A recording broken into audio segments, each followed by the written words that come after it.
Seja muito bem-vindo, Fernando Afonso Collor de Mello, né? Aqui no nosso escritório em São Paulo. Já entendido que você é um grande amigo do meu país, né? Da Alemanha, né?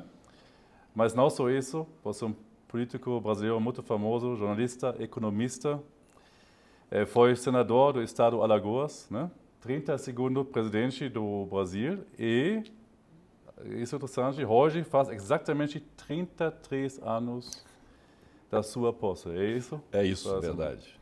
Então, de novo, presidente Fernando Collor de Mello, seja bem-vindo ao nosso Brasil's Best Blitz Podcast entre Brasil e Alemanha. Muito bem. Muito obrigado. Então, você foi o último presidente brasileiro a ser considerado um amigo da Alemanha e empenhado em ter uma relação estreita entre os dois países. Quem é a pessoa Fernando Collor de Mello? Bom, é um brasileiro fiel à sua pátria, fiel aos princípios que norteiam a minha vida, um liberal econômico, né? Professo essa, que eu diria hoje, uma receita muito clara para resolver todos os problemas que qualquer economia tenha, incentivando a iniciativa privada, deixando o Estado numa posição secundária, no sentido de ser o indutor do desenvolvimento, mas não o promotor do desenvolvimento, que isso cabe na iniciativa privada. E, fundamentalmente, uma pessoa descendente de alemães, como eu estava aqui há pouco antes do início do programa, conversando com você, não é? O meu avô, Lindolfo Leopoldo Böckel Collor, filho de pai e mãe alemães, né? Ele 100% alemão, foi político, ele fazia comícios no Rio Grande do Sul, terra de origem dele aqui no Brasil, em alemão, e nós todos, e também os meus filhos, eles estudaram no Rio de Janeiro na escola alemã, começaram desde cedo, com 6 anos de idade. E depois foram para Zürich, na Suíça, e a primeira língua deles, fora o português, foi o alemão. Eles falam alemão como um alemão, como se fossem alemães, né? E aí coincidiu também porque a mãe deles, o pai dela, o meu ex-sogro, ele tinha 20% da Volkswagen aqui no Brasil. Foi ele que, nos anos 50, quando Juscelino Kubitschek, um ex-presidente nosso, promoveu um grande desenvolvimento, atraiu investimentos de todo o mundo, sobretudo os investimentos alemães. A Volkswagen aqui se instalou e o meu ex-sogro foi quem deu o apoio à Volkswagen para que aqui se instalasse. E teve uma participação de 20%, né, da Volkswagen. Então, foi muito interessante essa conjunção de união de forças, né, e que me fez com que a Alemanha fosse sempre um país pelo qual eu tenho uma grande estima, uma grande consideração, e eu acho que estrategicamente, geopoliticamente falando, para o Brasil, ele é fundamental. O Brasil é o maior país do Mercosul. A Alemanha é o maior país da nova Europa constituída após o fim do Muro de Berlim. Então, nós temos tudo para estar juntos em relação, por exemplo, ao acordo Mercosul-União Europeia. Perfeito. E mundo pequeno, né? A Volkswagen faz parte da diretoria da Câmara de Comércio Brasil-Alemanha, que fica ao lado aqui, porta a porta, como nossa matriz regional. Conheço bem o CEO hoje em dia, né? Mas muito legal. Não, nem sabia esse detalhe, né? Enfim, como profundo conhecedor da vida política brasileira e seus principais atores, qual é o seu prognóstico para o Brasil nos próximos 4 anos? Bom, nós temos que ter a bússola, né, bem assestada na direção do que nós desejamos. Um círculo virtuoso de desenvolvimento econômico, ambientalmente sustentável, socialmente inclusivo para o nosso Brasil. Para isso, nós precisamos novamente reatar as nossas relações com os parceiros internacionais, com os nossos parceiros tradicionais. O Brasil ficou muito distante do convívio com o mundo externo. Eu acho que o Brasil tem que se inserir neste mundo que hoje está pujante, né? Já agora com chat GTP, já mudou agora, já tem um chat ainda mais avançado do que o GTP, que é o 4, se não me engano. Enfim, desse mundo moderno que está aí aparecendo para todos nós, e é fundamental que o Brasil prossiga nessa senda. Vejo esses próximos 4 anos como fundamentais para que nós possamos estar firmes em 3 pontos básicos. Primeiro, dentro da questão do desenvolvimento econômico que nós falamos agora há pouco. Primeiro, a atenção na manutenção do câmbio flutuante. Em segundo lugar, metas fiscais. Em terceiro lugar, metas de inflação. Nós precisamos de estabilidade fiscal. Eu tive a satisfação de ser, como presidente, o único até hoje que, durante o exercício meu na presidência, apresentou mensalmente superávites na execução orçamentária. E não havia nenhuma lei que me obrigasse a isso. Ou seja, obrigar a fazer o dever de casa, que você não pode chegar e investir mais daquilo que você tem em caixa ou do que você tem de empréstimos a serem concedidos. Então, tem essa grande discussão do teto de gastos aqui no Brasil. Teve essa discussão, agora já se discute. Me parece que hoje estará tendo uma reunião do presidente com o seu ministro da Fazenda para tratar do arcabouço fiscal, enfim. Mas o que é preciso fundamentalmente é se ter a noção exata de que o Estado não pode ser perdulário. O Estado não pode gastar mais do que aquilo que ele tem como arrecadação. Nós temos que ter uma política fiscal rígida, estrita, para que nós possamos ter a estabilidade e, com isso, o desenvolvimento e a inclusão social que nós queremos que faça parte do nosso desenvolvimento econômico, sempre com a sustentabilidade ambiental. De modo que eu acho que nesses próximos 4 anos, se nós conseguirmos ter essa disciplina fiscal, se nós não quisermos interferir na independência do Banco Central, o Banco Central tem que ser independente, como está sendo, sem querer interferir muito na atividade produtiva, deixar que a iniciativa privada tome a frente desse processo. Porque o emprego hoje não é mais o Estado que proporciona. Quem proporciona os empregos é a iniciativa privada. Então, nós temos que entender que a iniciativa privada não é inimiga de governo. Não é inimiga de governo. Ela é parceira de governos. Agora, os governos também precisam entender as necessidades de liberdade que a iniciativa privada tem que ter para realizar os seus projetos. E quando os projetos sejam bons e positivos para o desenvolvimento do país, naturalmente o Estado não interfira. O Estado apenas, se interferir, é para melhor, para colaborar, para ajudar naquilo que for possível. Então, esse é o Brasil que eu projeto para os próximos 4 anos e torço para que o governo dê certo e que nós possamos chegar lá. Perfeito.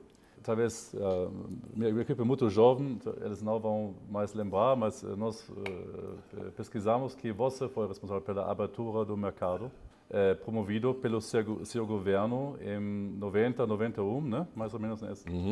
E quais foram suas medidas para atrair investimentos alemães? Bom, em primeiro lugar, a grande dificuldade é que, quando eu assumi a presidência da República, o Brasil estava em moratória. Ou seja, o Brasil tinha anunciado, o governo brasileiro, no exterior meu, tinha anunciado a todos os credores internacionais que não iria mais pagar a sua dívida. Suspendeu o pagamento da dívida externa. E isso deixou o Brasil completamente fora do comércio internacional, porque não havia possibilidade de se obter novos créditos e a crise de confiança se abateu muito fortemente sobre o Brasil, deixando ao lado do processo de desenvolvimento e de globalização que já se iniciava naquele momento, inclusive com a queda do Muro de Berlim, simbolicamente representando a irrupção do modelo soviético, não é? E disso a própria Alemanha, eu estive lá presente, foi a primeira viagem que fiz depois de eleito, foi à Alemanha, presenciei lá ainda as pessoas derrubando o muro de Berlim, trouxe comigo uma pedra, não precisou passar pela alfândega porque era um dejeto, era um... Então, ainda tenho hoje lá em casa, em Brasília, essa lembrança. E quando estive, então, visitando o professor Gergen, que era o presidente da Sociedade Teuto-Brasileira, que era um grande personagem nas relações bilaterais Brasil-Alemanha.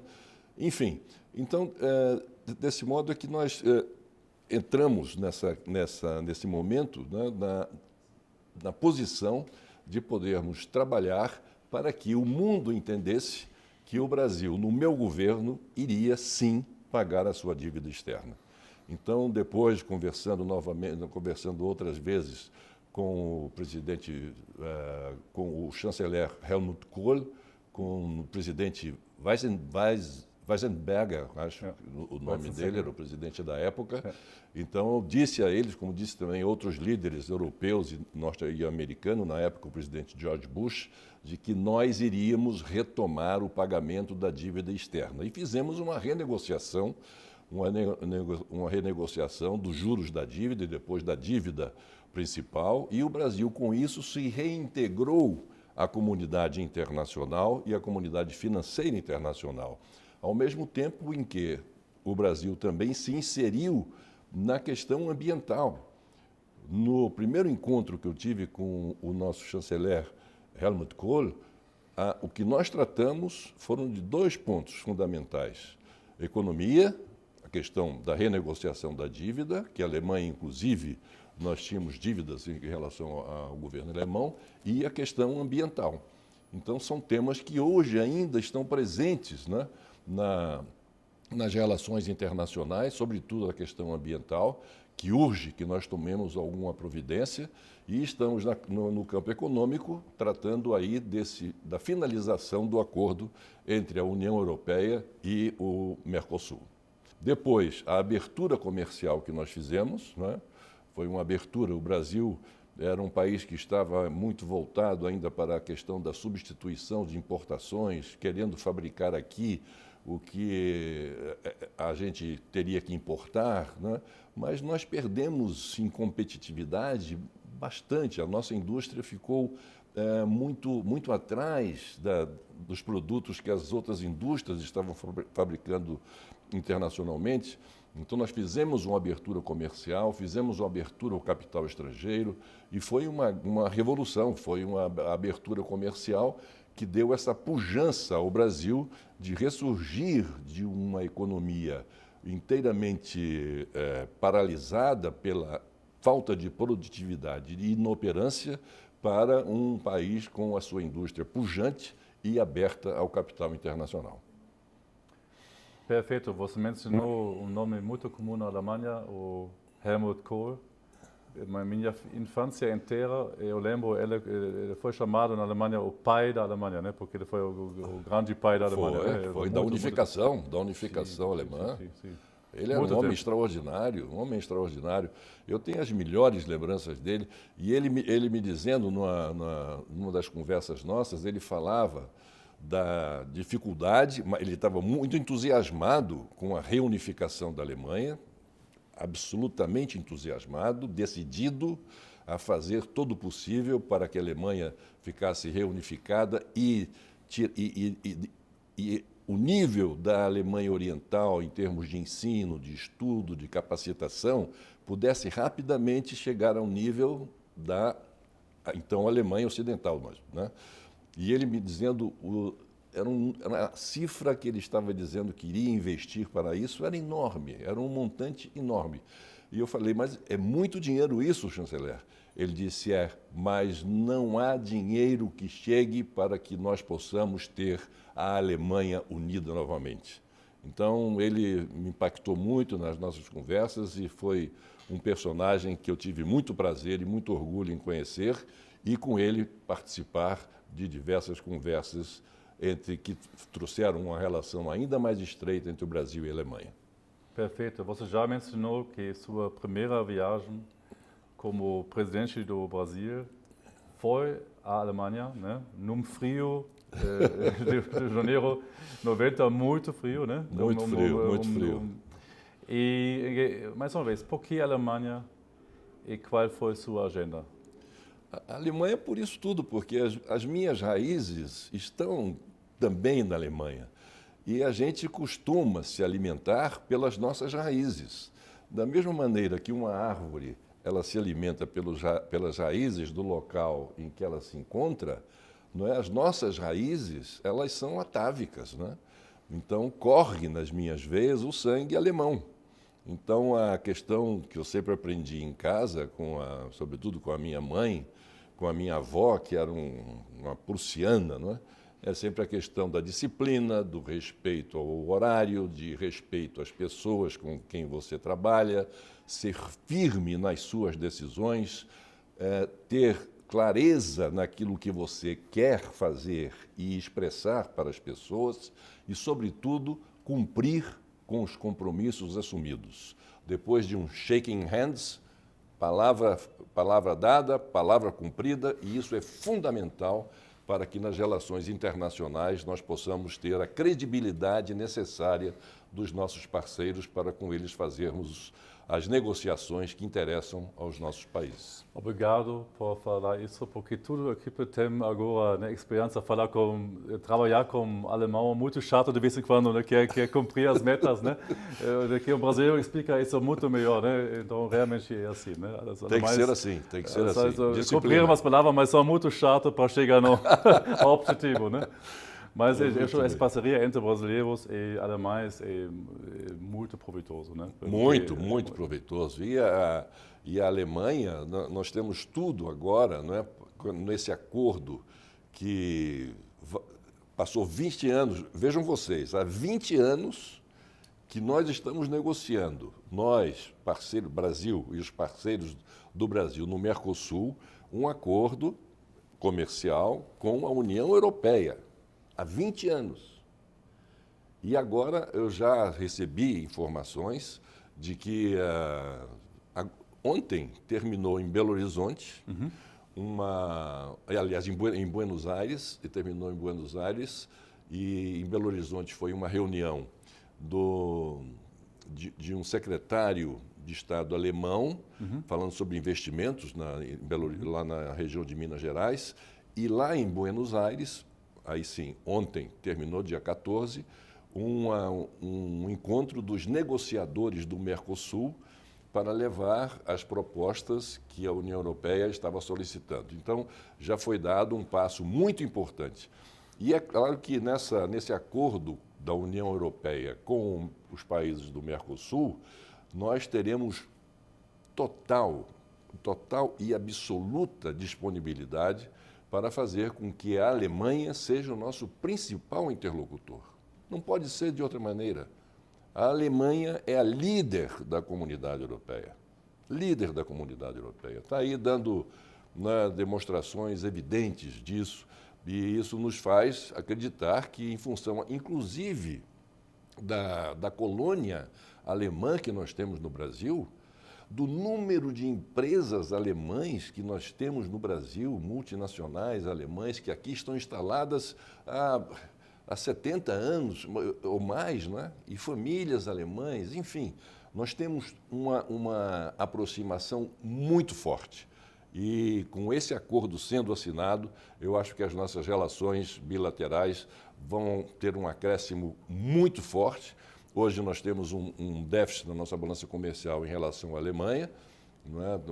Os nossos negócios estão na ordem de 19 bilhões de dólares, mais 6 bilhões de exportação brasileiras e 12,8 bilhões de importação nossa da Alemanha, o que dá um crédito de 6 bilhões e meio de dólares para a Alemanha, mas nós precisamos incrementar isso ainda mais. E isso, eu acho que o canal será esse acordo do Mercosul com a União Europeia. Vamos torcer por isso, né? Vamos torcer. Realmente seria um mercado gigantesco, né? Gigantesco, gigantesco, sem dúvida, sem dúvida. E é muito importante, né? Porque nós temos uma consciência, né, global de que o Brasil não pode ficar isolado. O Brasil se distanciou muito do convívio com os seus parceiros. E o Brasil tem que agora retornar à sua diplomacia, tem que retornar à sua consciência daqueles que fazem e movem a economia por parte do governo, da necessidade de nós aplicarmos regras internas que dê condições de confiabilidade para os nossos parceiros, que não haja respeito aos contratos, que haja respeito àquilo que ficou acertado, porque é assim que se faz um comércio duradouro. Sem isso, sem essas pré-condições, fica muito difícil para nós alcançarmos os nossos objetivos. Então, responsabilidade fiscal, fundamental. Se fala agora em reforma tributária, muito importante para o Brasil, importantíssimo. Mas nós não podemos colocar o carro adiante dos bois. Isso significa dizer o seguinte, que nós não podemos falar em reforma tributária sem antes nós resolvermos a nossa questão fiscal. Essa é fundamental, resolver a questão fiscal e, a partir daí, discutirmos uma reforma tributária que é fundamental, porque o custo Brasil é um custo muito elevado. Então, fica com essa carga, sobrecarga de impostos, que pesa sobre a iniciativa privada e sobre os produtos aqui fabricados, nós vamos perdendo competitividade no mercado internacional. Então, isso, o pessoal diz assim, é fácil se dizer isso, mas difícil é fazer. Concordo. É muito difícil fazer se a mentalidade nossa não estiver modificada e adaptada a esse novo mundo que nós estamos vivendo. E esse novo mundo exige cada vez mais aquilo que é essencial para que um comércio e para que uma parceria comercial dê resultado, que é exatamente isso, cada um fazendo o seu dever de casa e tendo confiabilidade e tendo respeitabilidade pelos contratos, nós teremos aí um largo campo para ser explorado em benefício dos nossos países, particularmente a Alemanha e Brasil. Perfeito. Você mencionou uma reforma muito importante para os empresários alemães, a reforma tributária. Com seu conhecimento, como funcionam as coisas no Senado, no Congresso do Brasil, você veja uma chance que essa reforma tributária vai sair em breve? Não. Obrigado. Não vejo. Essa é a minha dúvida também. Não vejo. Eu acho que se nós resolvermos a questão fiscal, já será, na minha opinião, eu espero estar enganado, mas a minha opinião é que se nós conseguirmos resolver a questão fiscal, do que eles hoje chamam arcabouço fiscal, que na realidade é responsabilidade fiscal, não é? Se nós conseguirmos acertarmos essa questão, já vai ser um grande avanço. E a reforma tributária, ela virá posteriormente, que é uma absoluta necessidade. Agora, o que eu quero dizer a vocês é o seguinte, quando eu assumi a presidência da República, eu no primeiro dia, exatamente há 33 anos atrás, como você se referiu há pouco, eu agradeço a lembrança, quando eu assumi a presidência da República, exatos 33 anos atrás, eu adotei todas as medidas, de uma vez só, que foram medidas muito duras, no sentido de fazer da nossa economia uma economia aberta ao mundo, de renegociarmos a nossa dívida, de fazermos a abertura comercial, como já nós falamos aqui há pouco, enfim, aumentar a nossa produtividade, a nossa capacidade, né, de gerir, de atrair investimentos. Então, eu fiz tudo isso no primeiro dia. Se eu não tivesse feito isso no primeiro dia e fosse esperar 30 dias, eu não teria conseguido realizar a revolução, no bom sentido da palavra, que nós realizamos em termos da abertura comercial e das reformas econômicas que nós promovemos. Então, eu acho que essa questão do timing, ela já está havendo muita conversa demais, tem 2 propostas no Congresso, tramitando, e tem uma outra proposta, dia da reforma tributária agora, eu estou citando. Tem duas propostas no Congresso Nacional, que já estão avançadas nas discussões que foram realizadas até agora. O governo agora quer apresentar a sua proposta. Então, tudo isso, a gente sabe que no Congresso, quando vier essa proposta do governo, se isso acontecer, já é uma grande coisa. Agora, a reforma tributária, ela virá para vir depois, vai ser complicada, porque irá haver uma negociação muito forte, o Congresso não vai abrir mão de que as propostas sejam discutidas, as propostas seja dada atenção prioritária às propostas que tramitam no Congresso, e vai depender aí da negociação do governo com o Congresso Nacional, isso vai demandar tempo. Por isso, eu não acredito, embora torça positivamente, eu não acredito que a reforma tributária ela saia este ano, e no ano que vem temos ainda um pouco mais de dificuldade. Infelizmente. Eu acho, nós somos pragmáticos, nós alemães, né? Nós queremos ouvir a verdade, né? Então, eu acho que está muito realístico, né? Então, você mencionou um nome muito importante. Você mencionou o presidente da Sociedade Teuto Brasileira. O Hermann Göring. O professor Hermann Göring. Göring. Né? Você encontrou ele em sua residência. Qual foi para você a relevância desse encontro? Porque então, a importância e a relevância desse encontro. O professor Hermann Göring era uma pessoa muito amiga, não é? E tinha uma relação, ele, quando esteve no Brasil e quando os meus pais estiveram também na Alemanha, exatamente para visitar, porque a família Böckel, ela é originária ali da região da Alsácia-Lorena, que ficava, ora era a França, ora a Alemanha. Mas os meus antepassados são alemães, né? Então, foi nesse momento que o professor Hermann Göring, veio ao nosso encontro, e conversando com a minha mãe, e a minha mãe incentivando muito a sociedade teuto-brasileira. Posteriormente, nessa viagem que eles fizeram, que eu não acompanhei, mas que fizeram, acompanhados, ciceroneados pelo professor Hermann. Então, foi daí que nasceu essa ligação, não é? E quando eu me elegi presidente, ele chegou e ligou imediatamente, não é? E falou com minha mãe e disse: olha, eu não imaginava que aquele menino fosse ser presidente da República. Diga a ele que venha logo, porque está havendo uma revolução aqui, o mundo vai mudar, e realmente estava havendo já aquelas questões, né, da queda do muro de Berlim. Diga ao seu filho que venha logo aqui para nós conversarmos e tal. E eu, então, fui, né, foi a Alemanha, o primeiro país que eu visitei, ainda não empossado, mas presidente eleito, e fiz questão, claro, de visitar o professor. E tivemos lá uma conversa muito... E ninguém entendeu nada, né? Porque o professor da diplomacia... Mas quem é?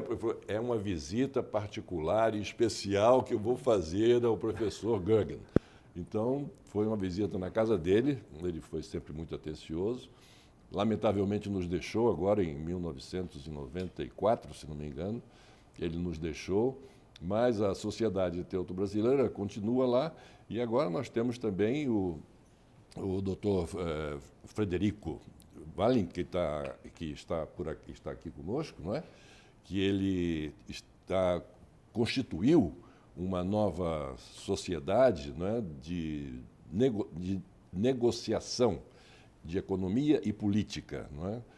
Para que haja uma maior aproximação ainda entre os homens de negócios brasileiros e alemães, e também de entidades governamentais e líderes de governo de um lado e do outro, da Alemanha e do Brasil, para que possam se encontrar, enfim, e pensar, né, no futuro das nossas relações e de como isso poderá prosperar daqui por diante. Então, eu tenho uma proposta. Eu fiz uma coisa um pouco mais, né, livre com o Dr. Sérgio Moro, em Curitiba. Nosso escritor em Curitiba, ele foi lá e eu só mencionou nomes dos políticos famosos brasileiros ou internacionais. Sim. É uma palavra que vem na sua mente. A primeira coisa que você...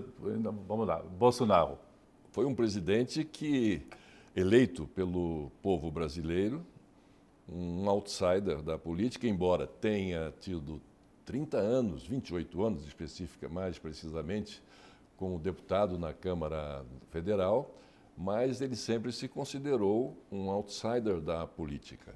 E se lançou candidato a presidente e foi eleito presidente com um tema extremamente importante, com um lema, melhor dizendo, extremamente importante e atual, que é a defesa de Deus, a defesa de Deus, a gente diz, a defesa da crença, da livre crença.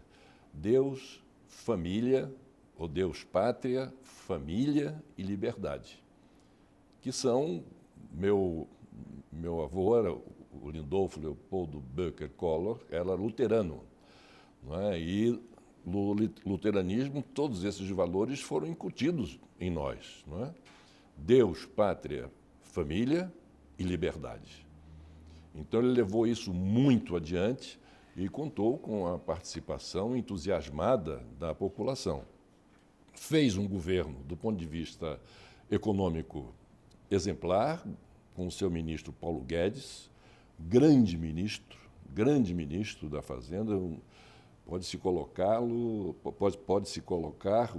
ministro Paulo Guedes como numa galeria de honra, desde a proclamação da República até hoje, como um dos grandes ministros que nós tivemos oportunidade de ter à frente da pasta da Fazenda ou da Economia. Teve também um trabalho muito bom nas escolas, na questão da didática, né, da questão da liberdade, da questão do ensino, enfim. E teve também uma fortíssima oposição, mas se o Brasil hoje, e aí eu julgo que esse é o principal problema que nós temos, nós discutimos aqui muitas questões econômicas, né, ambientais, sociais, mas eu acho que hoje o principal problema que nós temos que enfrentar e resolver é essa polarização política que houve no Brasil. Essa divisão. Hoje o Brasil tem uma sociedade dividida entre aqueles que são Bolsonaro e aqueles que são pró o atual presidente da República. E o presidente da República atual, ele tem como seu lema união e reconstrução. Então eu entendo que união é exatamente unir esses dois campos que realmente guerrearam, esse é o termo, nessas últimas eleições, não é? E que fez com que a sociedade brasileira se dividisse. Esse novo governo se propõe, pelo lema que estabeleceu, unir o povo brasileiro. Mas unir em torno do quê?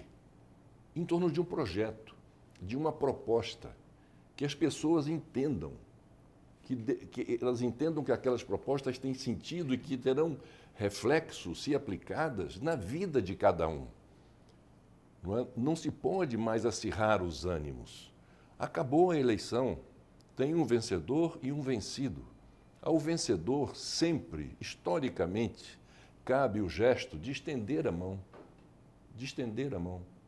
e dizer, olha, as nossas desavenças por aqui ficaram, o povo me escolheu como presidente da República, cabe a você fazer o papel de oposição, que vou respeitar a oposição, feita sempre com muito critério, com muita objetividade, muita clareza, mas isso não significa dizer que tenhamos que ser inimigos. Essa polarização política se estendeu de tal forma, se embrenhou de tal forma no comportamento da sociedade brasileira, que essas brigas estão saindo do campo político, estão no campo pessoal. Famílias, familiares brigando com familiares por causa da política, agora por causa de futebol, por causa de religião. Enfim, está na hora de nós praticarmos aquilo que o novo governo está colocando, de união. Agora, o exemplo tem que partir, para unir a sociedade brasileira, tem que partir daquele que ganhou as eleições.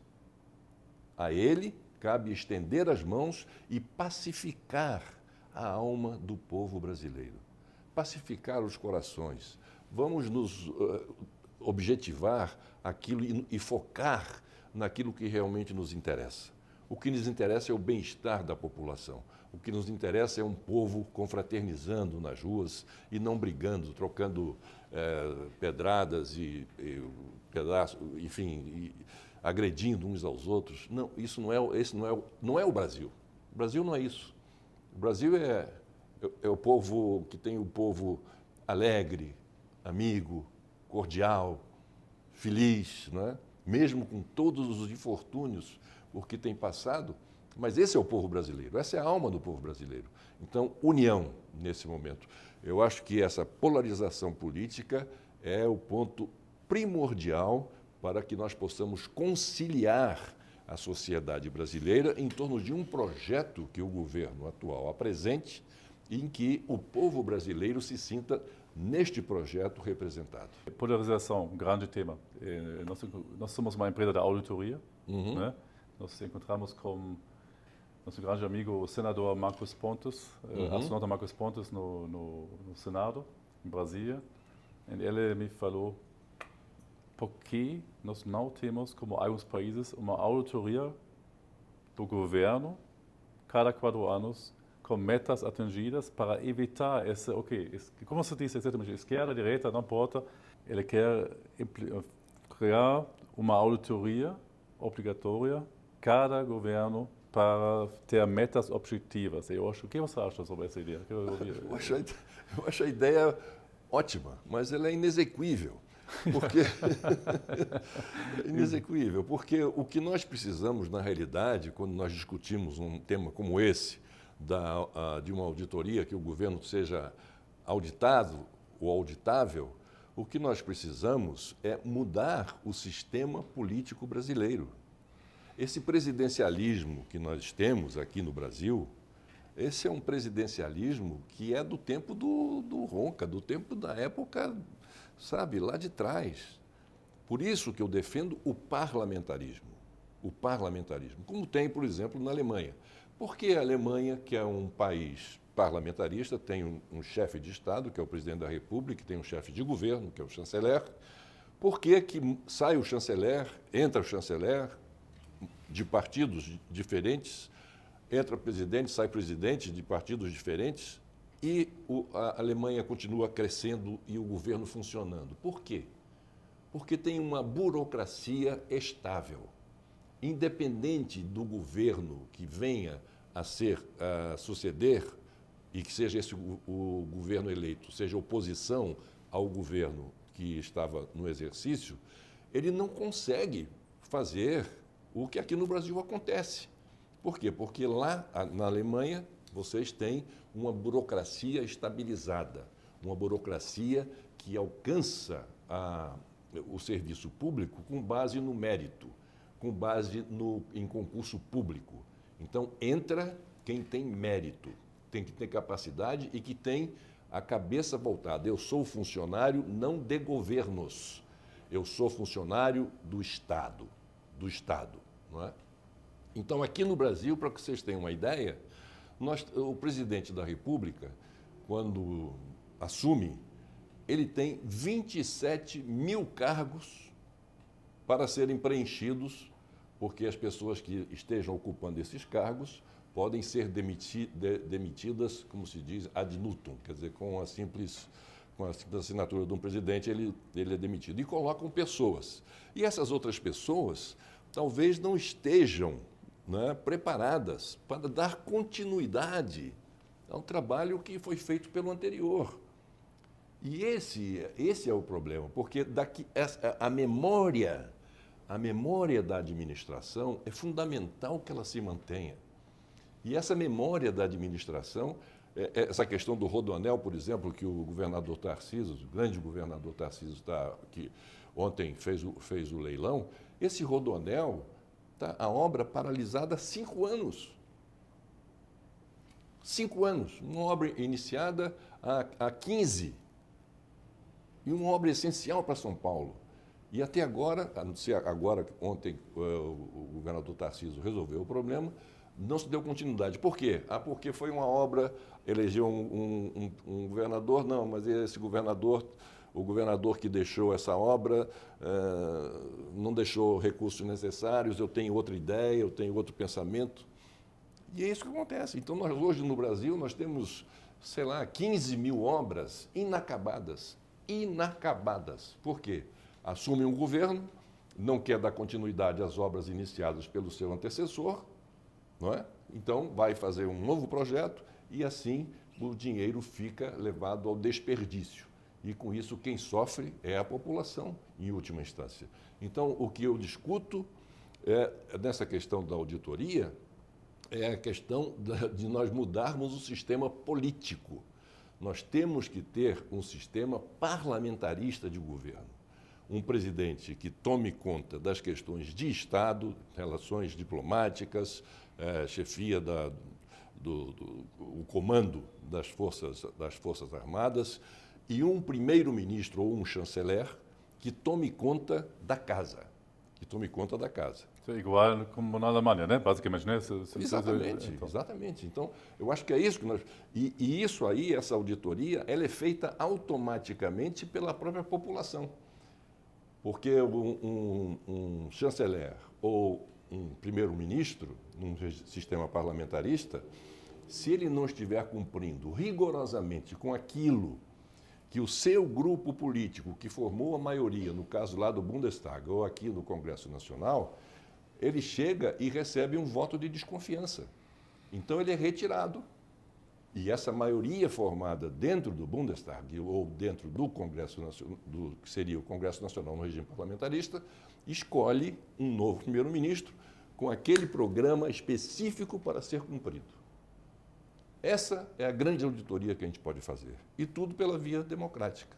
Vamos finalizar com um nome que vou encontrar amanhã pessoalmente, o seu colega ex-presidente Michel Temer, que com certeza não polarizou, isso já é verdade. Outro papel. Então, por favor, qual é a sua visão? A minha opinião é a melhor possível. O presidente Temer sabe da admiração que eu tenho por ele. Foi um grande presidente, grandes conquistas ele teve, embora no curto período de tempo, mas deixou a sua marca de responsabilidade fiscal, de austeridade, um presidente que teve uma relação republicana com o Congresso Nacional, ele que tem uma experiência longeva no exercício parlamentar dentro do Congresso Nacional. Então, com todo esse conhecimento que ele possui, ele soube lidar muito bem com as pressões que normalmente são exercidas sobre o presidente da República por todos os outros dois poderes, mas sobretudo pelo poder legislativo, que é a Casa do Povo, e fez uma grande administração. Então, eu aproveito até o momento para mandar ao presidente Michel Temer o meu abraço afetuoso, desejando a ele muita paz, muita saúde e continuado êxito na sua vida. Perfeito. Então, muito obrigado. Muito obrigado. Pela entrevista. Eu aprendi hoje muito. Eu acho que você está 100% certo. Vamos precisar trocar o sistema do política brasileira. Vamos torcer por isso. Vamos dar nosso apoio como empresários. Muito obrigado. Mais uma vez, muito obrigado. Tamo junto. Muito obrigado. Tamo juntos. Obrigado.